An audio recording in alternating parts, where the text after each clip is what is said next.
One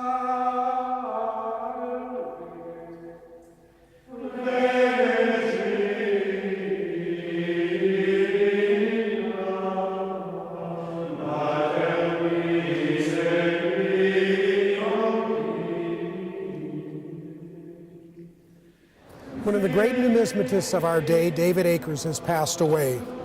Many of the dealers here at the A&A World's Fair of Money had some kind of relationship with him, dealt with him, interacted with him, and wanted to share and express their feelings and their condolences for the passing of this great numismatist. I met him as a kid, and he was at a very early age and a mentor to me, would always talk to me and always teach me. As I got to know him, I learned his story that, Vietnam veteran. He was one of those lieutenants that was always leading out, which explained, a little bit of, he was a tough guy, yet he was very, very soft in his own way. But the two things that stand out to me about David was his incredible passion and knowledge of the field, more so than almost all of his peers. He was a real scholar and a total and complete world-class expert. The second thing that was so wonderful about David was how gracious he was. He was so sharing and nurturing to all of the collectors and very gracious with his competitors, his fellow coin dealers. David was a very good scholar, a very good businessman. Was a decision maker. He never waffled at anything. He either wanted to do something or he didn't want to do something. So he was always very good to deal with. He never would say, I changed my mind. He's just ideal in that regard. David is probably best remembered today in 2012 for his series of 6 books on gold coins from 1975 to 1982. He was a numismatist first and a coin dealer second. He really appreciated coins. He loved to talk about coins. He was one of the first guys in the 70s. We all came in about the same time, but he was older than the rest of us and most of our contemporaries. He'd been in the service for a number of years, and he was much more mature, much more disciplined. And he was one of the first guys to really appreciate fine coins. As a numismatist, he was an absolute giant. He was incredibly talented, very, very innovative, and one of the best communicators ever in the coin business. He was very good at organizing the numismatic science, and he was the first really to come up with numerical grading in the non-copper field. Dave and I went back to the early 70s, to the time he really started at Paramount.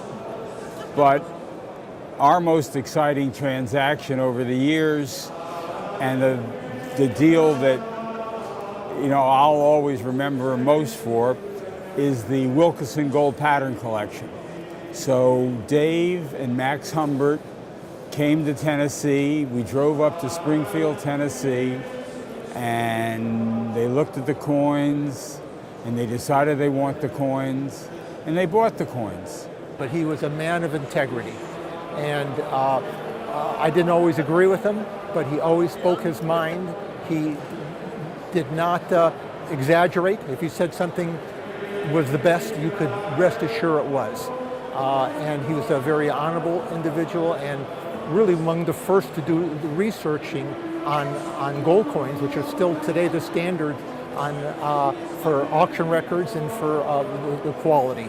Well, Dave as a numismatist was incredible because he had an incredible memory. I mean, we could talk about a coin, and I could show him a coin, and he'd say, "Oh, I saw that coin in 1968," and he knew the guy who had it and who bought it and sold it, and his recall was one of the best I've ever seen of anybody in the business. The man was a walking encyclopedia who generously shared his knowledge and his friendship and his kindness with collectors and with me. And I'm deeply grateful for that, and we'll miss him a lot. The truly greatest numismatic gold expert that I've ever dealt with in my life. A man that had a background to numismatics people. He was a people person through and through. A brilliant, brilliant man and a good friend. He spoke of his family, he spoke of his wife, and he spoke of his daughter. David just had an intuition about coins that just seemed to come naturally to him. David was never one who'd go looking through books when you asked him a question. It seems just to come right off the top of his head. Oh yeah, I remember that, I know that. And he just seemed to be like an encyclopedia of coins. I owe a significant amount of my success in the coin business to David. He was incredibly generous with his experiences, his knowledge. He was always patient and just enjoyable to talk to about any topic, and not just on numismatics. I enjoyed talking to him about all sorts of interests that he had in art and other collectible items and his family, his wife and daughter. Dave was a great guy to work for. Very demanding boss, but he was a very intelligent man. He knew numismatics, he knew gold coins, and very early on he wanted me to help him put together his gold books, the series of gold books from gold dollars through $20 gold pieces. And in the first year at Paramount, he made me learn how to take pictures of coins. I'd never had a camera in my hand really before that, and I took most of the photographs for his gold books. I think that everybody already knows that Dave was one of the true titans of this industry, and it's really important to lots of people that he shared the knowledge that he had. He was exceptionally generous in doing that. Lately, the last 20 years or so, many people feel that they shouldn't be letting other people what they know, let them know what they know. Dave never was that way. Well, David Akers was a class act. Great human being and a fabulous numismatist, and a really terrific guy. What were his best areas in the market? Where was his knowledge the most profound? His knowledge most profound was in coins, but more than coins, he knew people. He knew how to talk to collectors, and he knew how to make them feel really, really important and really great. Absolutely knew how to handle people. He knew how to nurture them and take them along.